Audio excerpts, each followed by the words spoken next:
केजरीवाल की अर्जी पर हाईकोर्ट में हुई सुनवाई। केजरीवाल को गिरफ्तारी से राहत नहीं मिली है।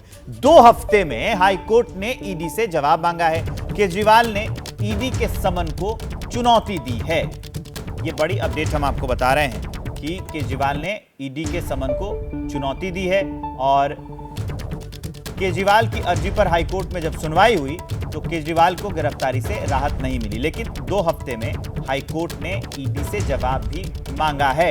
निपुण सहगल हमारे साथ जुड़ रहे हैं इस खबर को विस्तार देने के लिए। 22 अप्रैल को हाईकोर्ट की अगली तारीख। निपुण, कोर्ट में क्या हुआ और क्या केजरीवाल गिरफ्तार हो जाएंगे?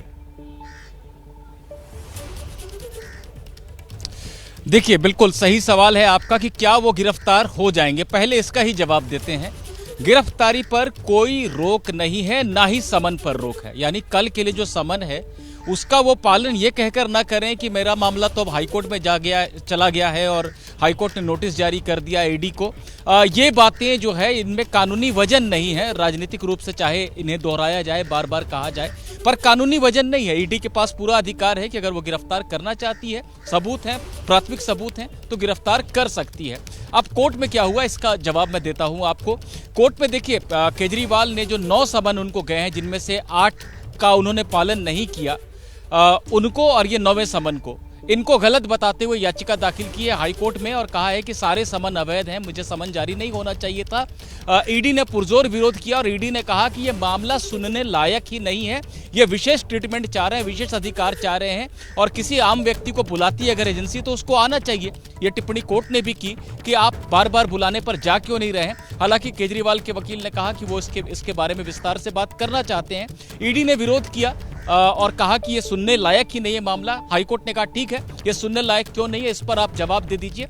हम 22 अप्रैल को सुनवाई करेंगे। यानी 22 अप्रैल तक के लिए हाईकोर्ट में मामला टल गया है, लेकिन कोई अंतरिम राहत इस तरह से नहीं मिली है केजरीवाल को कि उन्हें अब समन जारी नहीं होगा या उन्हें गिरफ्तार नहीं किया जा सकता। तो मतलब अब अगला समन भी जारी हो सकता है, तो उसको ये भी तो हो सकता है कि केजरीवाल फिर से डिनाई कर दे, ना जाए। बिल्कुल, देखिए, इसको इस तरह से समझने की ज़रूरत है कि मैं और आप एक आम आदमी और तमाम लोग हैं। अगर पुलिस या कोई एजेंसी बुलाती है आपको किसी भी मामले में पूछताछ करने के लिए, तो हम ये नहीं कह सकते हैं कि आप आरोपी की हैसियत से बुला रहे हैं कि गवाह की हैसियत से बुला रहे हैं। हमारा काम होता है जाना, हमारा फ़र्ज़ है एक लॉ अबाइडिंग सिटीजन के रूप में उससे सहयोग करना। और 1-2 बार अगर आपके पास कोई आकस्मिक ऐसी कोई बात है और आप नहीं जाते हैं तो समझ में आता है।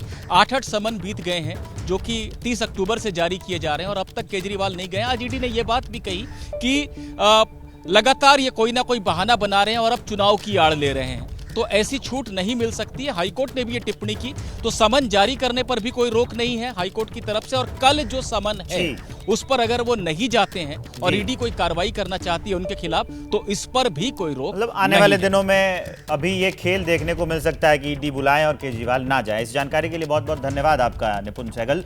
केजरीवाल की पार्टी का कहना है कि केजरीवाल को बार बार समन भेजना गैरकानूनी है। ईडी को हाईकोर्ट से राहत नहीं मिली है, अब ईडी को जवाब देना होगा।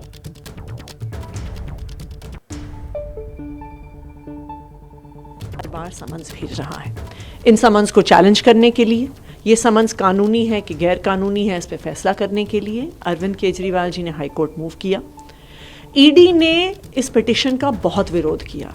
ईडी ने हाईकोर्ट से बार बार कहा कि इसको खारिज किया जाए, लेकिन ईडी के पुरजोर विरोध के बाद भी हाईकोर्ट ने इस मैटर को सुनने का निर्णय लिया है।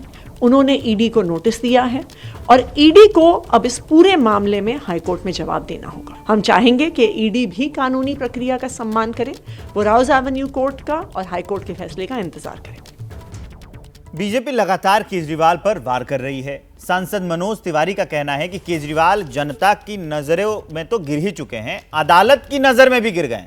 लोकसभा चुनाव को लेकर दिल्ली की लड़ाई पर मनोज तिवारी से एबीपी न्यूज से उन्होंने बातचीत की। हमारे संवाददाता रविकांत ने बात की है, सुनाते हैं आपको। केजरीवाल ईडी का जो सम्मन है उसको लेकर के कोर्ट में सुनवाई चल रही है। वो कह रहे हैं कि सम्मन जो है वो इलीगल है। ये सब जो चल रहा है इसका चुनाव पर कोई असर देखते हैं? नहीं, वो लगातार जनता की नज़रों में तो गिर ही रहे हैं, गिर ही चुके हैं। अब वो न्यायालय की नज़रों में भी गिर रहे हैं और मुझे लगता है कि अरविंद केजरीवाल जी ने खुद से अपने गुनाह को सिद्ध कर दिया है। जानिए, एक बड़ी खबर झारखंड से आ रही है। झारखंड में इंडिया गठबंधन में सीटों का बंटवारा लगभग तय हो गया है। सूत्रों के मुताबिक कांग्रेस को 7, जेएमएम को 5, आरजेडी को चतरा की 1 और सीपीआई-एमएल को कोडरमा की 1 सीट मिल सकती है। जैनेंद्र इस खबर को विस्तार देंगे। जैनेंद्र, यही आंकड़ा रहने वाला है जब ऐलान होगा तो? बिल्कुल, टॉप सोर्सेज से हमें ये कंफर्म खबर मिली है कि झारखंड में सीट बंटवारे का फार्मूला तय हो गया है। आरजेडी 2 सीटों की मांग कर रही थी, लेकिन आखिरकार उन्हें 1 सीट पर मना लिया गया। सीपीआई-एमएल कोडरमा सीट मांग रही थी, हालांकि उस पर पेच फंसा हुआ था। सीपीआई-एमएल को कोडरमा सीट दे दी गई है और गठबंधन का स्वरूप जो है वो तय हो गया है। 7 सीटों पर कांग्रेस लड़ेगी, 5 पर जेएमएम लड़ेगी। ये इनकी परंपरागत सीटें होंगी और आरजेडी और सीपीआई-एमएल को 1-1 सीट दी गई है। सूत्रों ने बताया है कि 1 से 2 दिन में औपचारिक तौर पर इस सीट बंटवारे के फार्मूले का ऐलान इंडिया गठबंधन की जो घटक दल हैं झारखंड में, वो इसको रांची या दिल्ली में इसका ऐलान कर सकते हैं। जी ठीक है जैनेंद्र, अब अगली बड़ी खबर मैं बताने जा रहा हूं, झारखंड से ही है ये। झारखंड में बीजेपी को आज झटका लगा है। मांडू सीट से बीजेपी के विधायक प्रकाश पटेल आज कांग्रेस में शामिल हो गए हैं। खबर है कि प्रकाश पटेल हजारीबाग से कांग्रेस के उम्मीदवार हो सकते हैं। ये अपडेट हम आपको दिखा रहे हैं और उसकी तस्वीरें भी हम आपको दिखा रहे हैं जब प्रकाश पटेल जो हैं वो शामिल हो रहे थे। और ये मांडू सीट से बीजेपी के विधायक हैं। अब ये खबर आ रही है ये हजारीबाग से कांग्रेस के उम्मीदवार हो सकते हैं। हजारीबाग की मांडू सीट से विधायक जेपी पटेल ने कांग्रेस का दामन थाम लिया है और इस पर बात करने के लिए खुद जेपी पटेल साहब मेरे साथ हैं। आप बीजेपी छोड़कर और आप विधायक भी हैं, कांग्रेस में आए हैं, इसकी क्या वजह है? देखिए, चुनावी माहौल में बहुत सारे चीज़ होता है, लेकिन हमारा एक ही लक्ष्य है।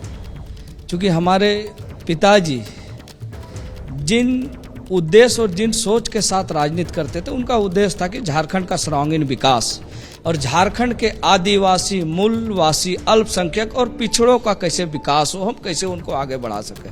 ये चीज़ मैं एनडीए फोल्डर में नहीं देख पा रहा था। जिस तरह राहुल गांधी जी लगातार लोकतंत्र को बचाने के लिए संघर्ष कर रहे हैं, पदयात्रा कर रहे हैं, पूरा देश प्रभावित है और झारखंड विशेष रूप से प्रभावित है और इसका नतीजा 2024 के लोकसभा चुनाव में आपको दिखेगा। राजेश ठाकुर भी हमारे साथ जुड़ गए हैं। एक बड़ा झटका आपने झारखंड में दिया कांग्रेस बीजेपी को।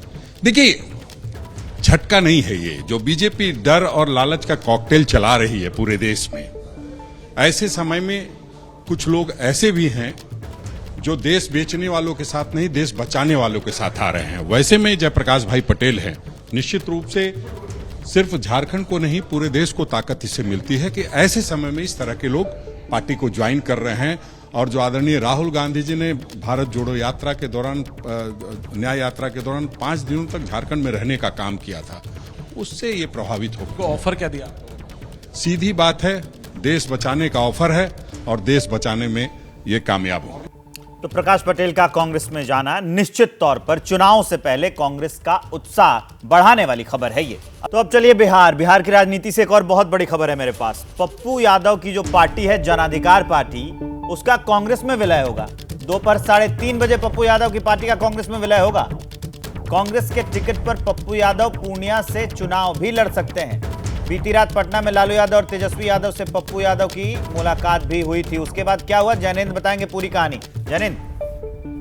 बिल्कुल, 3:30 बजे कांग्रेस मुख्यालय में पप्पू यादव अपनी पार्टी जाप का विलय करेंगे कांग्रेस पार्टी में और इसके बाद लोकसभा चुनाव में वो कांग्रेस के उम्मीदवार तो होंगे ही। हालांकि इसको लेकर थोड़ा सस्पेंस है कि वो सीट पूर्णिया होगी, मधेपुरा होगी या कोई और सीट होगी। लेकिन बड़ी खबर ये, सुबह ही हमने अपने दर्शकों को ये बताया था कि पप्पू यादव अपनी पार्टी का कांग्रेस में विलय करने जा रहे हैं। वो दिल्ली आ चुके हैं और हमें हमारे सोर्सेज बता रहे हैं कि कांग्रेस लीडरशिप के आला नेताओं से उनकी एक मुलाकात भी हुई है दोपहर में ही और 3:30 बजे समय मुकर्रर हुआ है, वो अपनी पार्टी का विलय करेंगे और संभवतः कांग्रेस अध्यक्ष मल्लिकार्जुन खड़गे खुद अपनी मौजूदगी में पप्पू यादव को की पार्टी का विलय करवाएंगे। पप्पू यादव को औपचारिक तौर पर पार्टी में शामिल करवाएंगे। उनकी पत्नी पहले से ही कांग्रेस की राज्यसभा सांसद है।